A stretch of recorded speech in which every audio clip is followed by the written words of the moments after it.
Assalamu alaikum students, you are watching SK Online Lectures. How are you all? I hope you will be great. Today, pre-class lecture number 2, which is rhyming words. Today we shall talk about rhyming words. What is rhyming word? Rhyming word have similar ending sound. Rhyming word जो है वो उसके आखिर पर एक जैसे sounds होते हैं, उसे हम बोलते हैं rhyming words. For example bar, jar.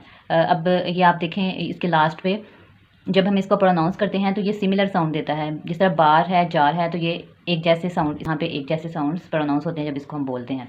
तो जो भी वर्ड्स सिमिलर साउंड्स रखते हों एंड पे तो वो रीमिंग वर्ड्स कहलाते हैं.